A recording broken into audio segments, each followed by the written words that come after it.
Dando continuidade à série da teoria dos erros nos nossos mapas mentais interativos, nós vamos adentrar agora no erro de tipo essencial. Enquanto eu estou aguardando o banho e a tosa da minha caçula canina, Amora Pantufa Ratatulibi, eu aproveito para gravar esse vídeo que vai ser extraído o áudio para o podcast posterior. Alguns têm me dito que, Davi, eu percebo no áudio, eu só consumo em áudio, que existem alguns ruídos externos. Nada mais natural. Nós estamos gravando na rua, eu estou em uma praça pública. Hoje eu já percebi que tem uma escola aqui, as crianças estão fazendo suas atividades a céu aberto, estão produzindo seus ruídos, o que é absolutamente normal. À minha frente existe uma avenida onde estão passando carros, às vezes alguns emitindo mais barulho que os outros, buzinando, pessoas conversando na volta, muita gente gravando seus books de casamento, books de 15 anos, as coisas estão acontecendo aqui na volta. Desde que eu decidi gravar esse tipo de série em praça pública, em ambientes públicos, eu gravo em praças, em praias, em cafés, em locais que me dão algum prazer. Nós temos como inconvenientes esses barulhos à nossa volta. Isso é quebrando os paradigmas. Nós não estamos aqui produzindo algo dentro de um estúdio com o som perfeito, com todos os filtros, a luz perfeita, não. Nós estamos realmente na rua, interagindo com o meio ambiente.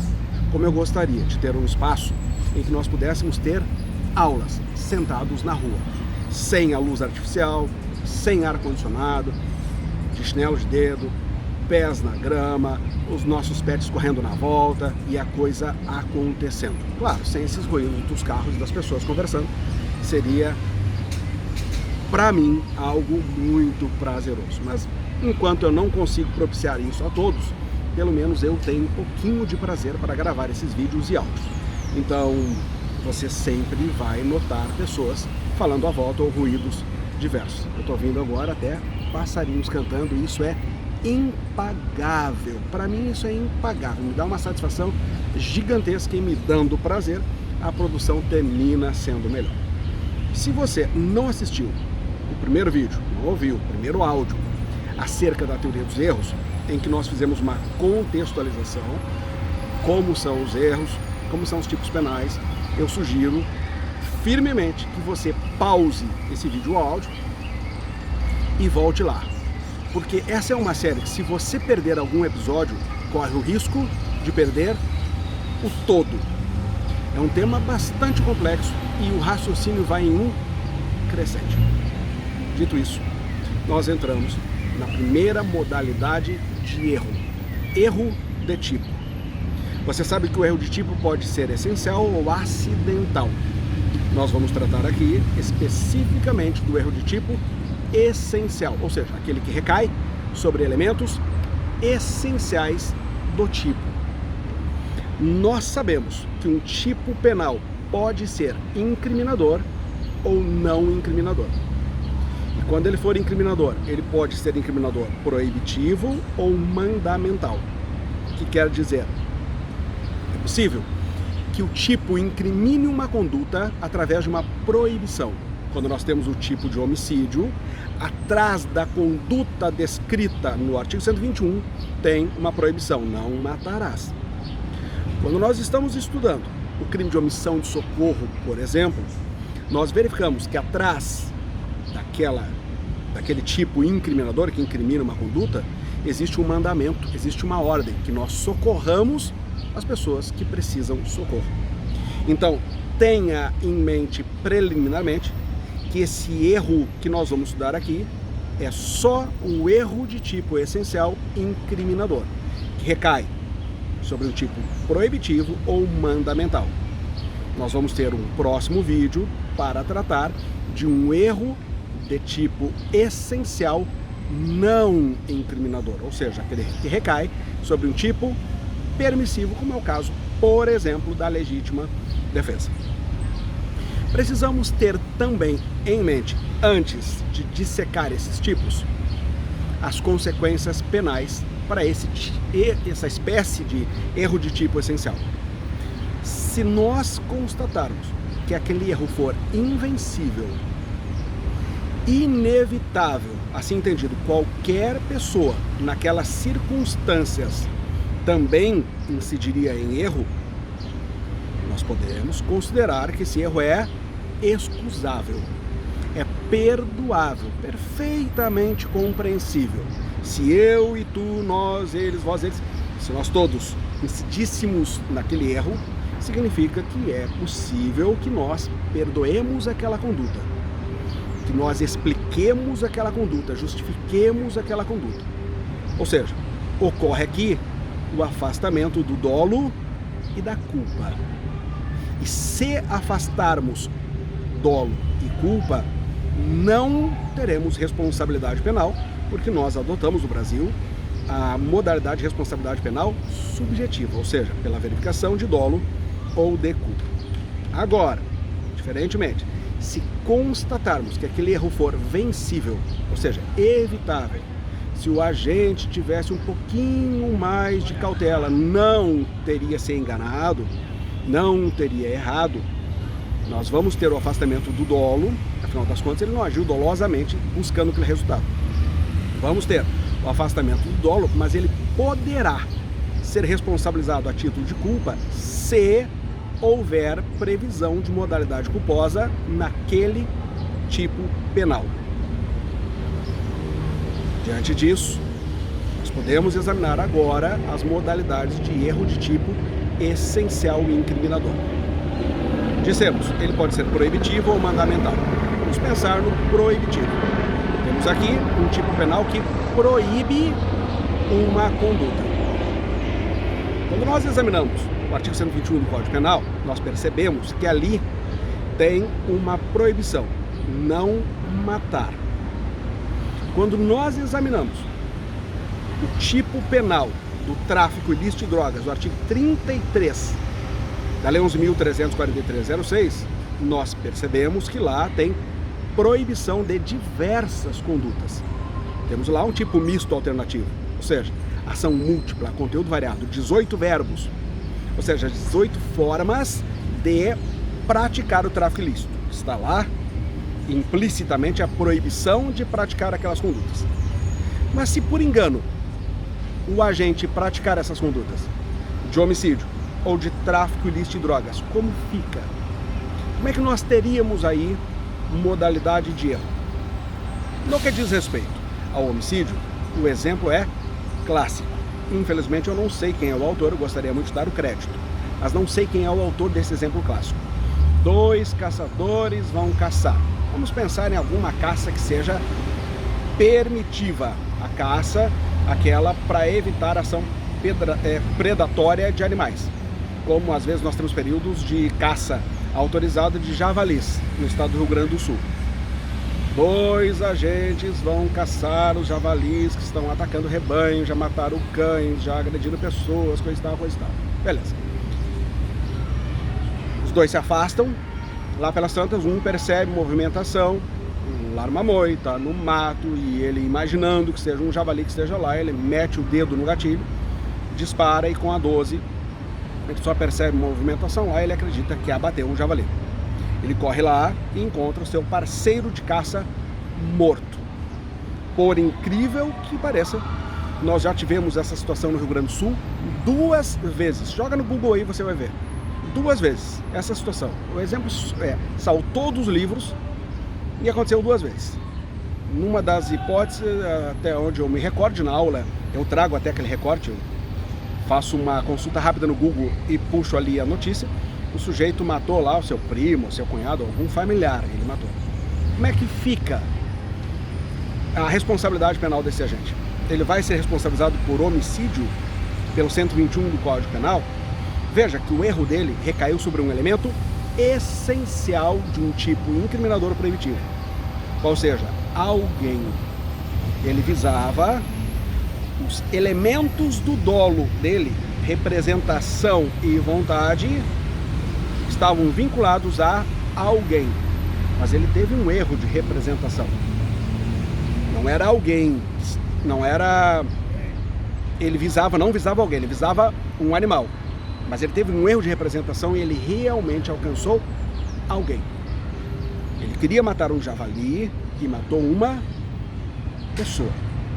Como é que fica a responsabilidade penal dele? Ora, na situação fática, o juiz deverá verificar se aquele erro que ele incidiu foi invencível, ou seja, qualquer pessoa nas mesmas circunstâncias, no mesmo contexto fático, teria se enganado. Particularmente acho bem difícil de ser excusado esse erro. Mas quem tem que julgar isso é o juiz diante do caso concreto. O juiz considera que foi inevitável, qualquer pessoa incidiria, não temos dolo e não temos culpa, e ele não terá responsabilidade penal alguma. Agora, se o juiz verificar que o erro dele foi evitável, vencível, ele poderia ter um pouquinho mais de cautela antes de atirar, teremos afastamento do dolo, afinal das contas ele não queria, não tinha vontade de matar alguém, teve um problema de representação aí, e ele vai ser responsabilizado a título de culpa. E nesse caso, sim, poderia ser responsabilizado, porque o tipo penal do homicídio contempla a figura culposa. 121, parágrafo 3º, ele seria responsabilizado lá a pena de detenção de 1 a 3 anos, que é a pena do homicídio culposo. Agora vamos pensar naquele exemplo do tráfico ilícito de drogas. Alguém pediu para uma outra pessoa fazer o transporte de um remédio. Eu preciso que você que vai para tal localidade me faça o grande favor de entregar esse remédio a um parente meu que está muito adoentado. Ele precisa tomar esse remédio diariamente. Eu tenho aqui um pote com vários comprimidos que ele precisa tomar, coisa e tal, coisa e tal. A outra pessoa cai nesse conto, leva o objeto. Eu vou te dizer que eu talvez cairia também.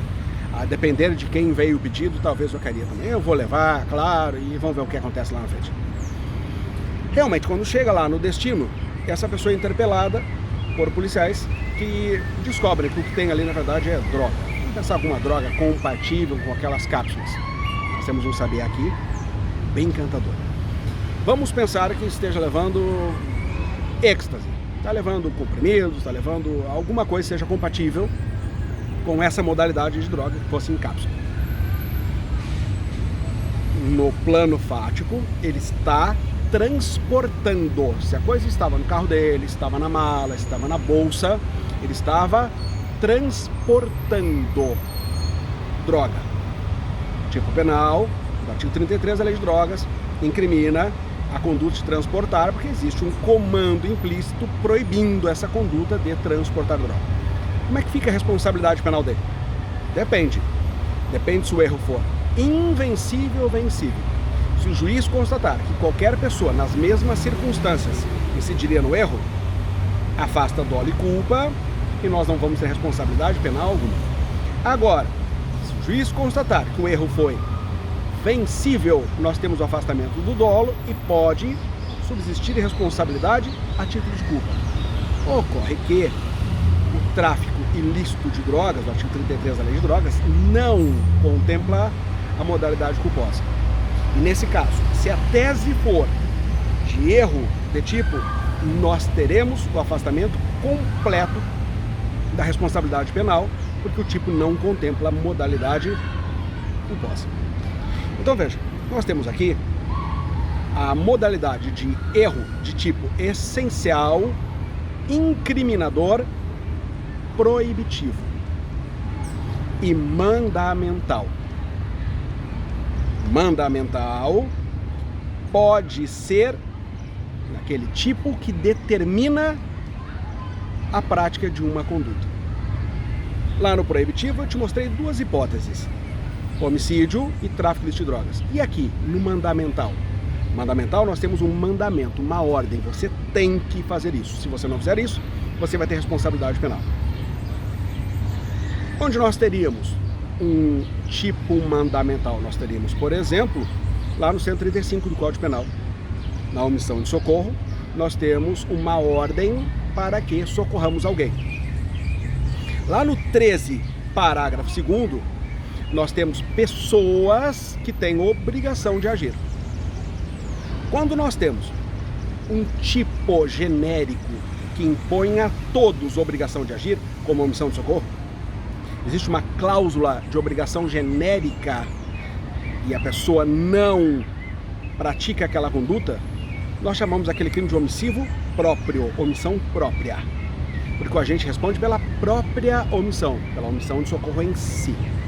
Agora, quando nós temos uma posição de garantidor, o sujeito tinha obrigação de agir e podendo agir, binômio dever versus possibilidade, e podendo agir, não agiu, ele não vai se responsabilizar pela omissão em si, vai ser responsabilizado pelo próprio resultado, pelo resultado que ele tinha obrigação de evitar e não evitou. Lembre, nós temos em relação ao nexo causal a teoria da conditio sine qua non. Então, a omissão dele foi a condição sem a qual o resultado não teria ocorrido como e quando ocorreu. E por isso ele vai responder pelo resultado. Como é que nós podemos ter a incidência do erro de tipo nesses tipos mandamentais? Nós podemos pensar assim, em relação àquela cláusula genérica, geral, a omissão própria, vamos pensar a omissão de socorro. O engano do sujeito recai sobre um elemento do tipo penal do artigo 135 do Código Penal, qual seja, risco pessoal.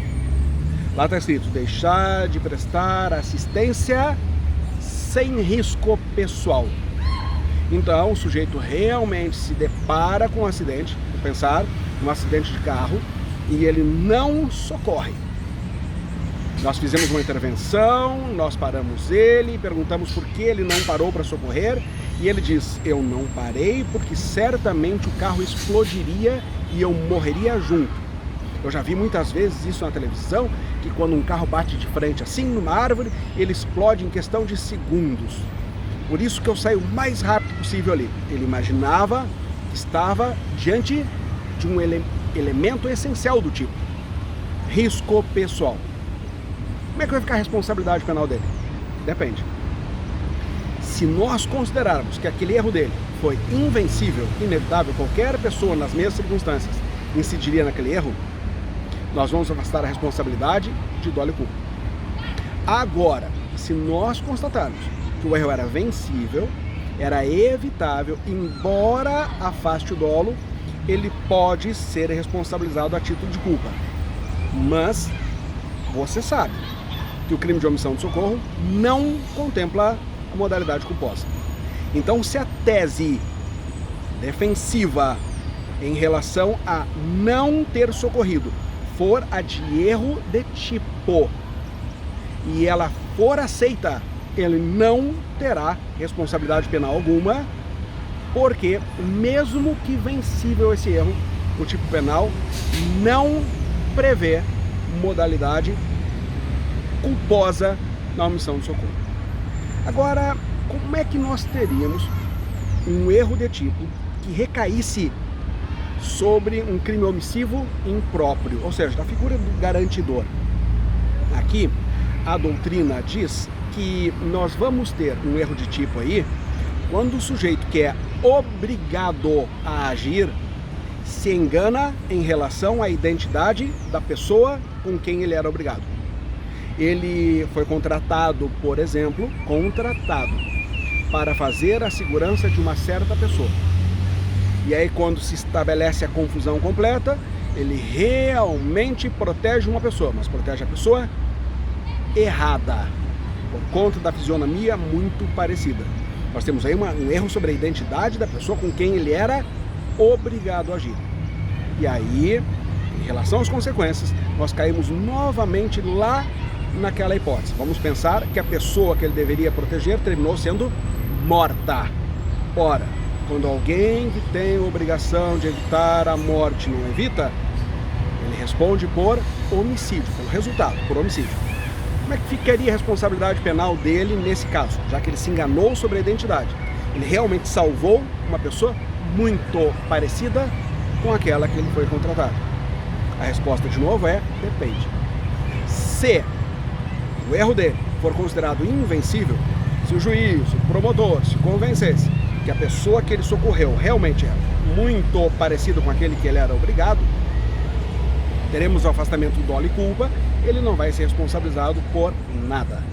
Agora, se constatarmos que o erro era vencível, o erro era evitável, a pessoa era muito diferente.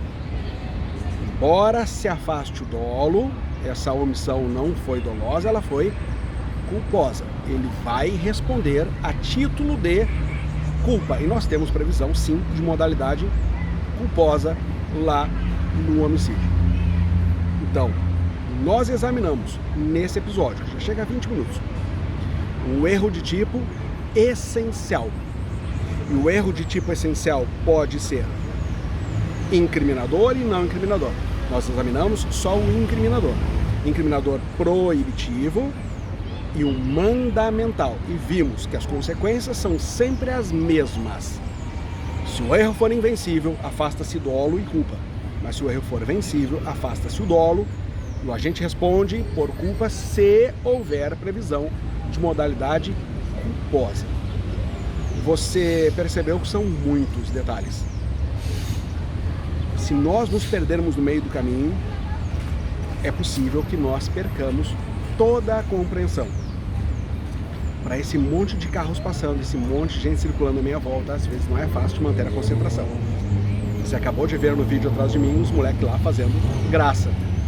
É normal, é do vídeo, em via pública, é isso mesmo. A concentração não é fácil de manter aqui. Mas você não pode perder sua concentração aí. Se for o caso, assista novamente. Ouça novamente. Todos os detalhes foram colocados aí. Isso é possível. E se você tiver em mãos, olhe para o mapa mental interativo que eu coloquei à sua disposição lá. Olha lá. Aí você consegue enxergar graficamente isso. No nosso próximo vídeo, áudio para quem me consome em podcast, nós vamos tratar do erro de tipo essencial permissivo. Aquele que recai sobre um tipo penal que não proíbe, não manda, e sim que autoriza que se pratique a conduta. Mas isso nós verificamos com muita tranquilidade no próximo episódio. Eu fico aqui curtindo o canto dos pássaros e desejo a você um grande abraço. Até a próxima.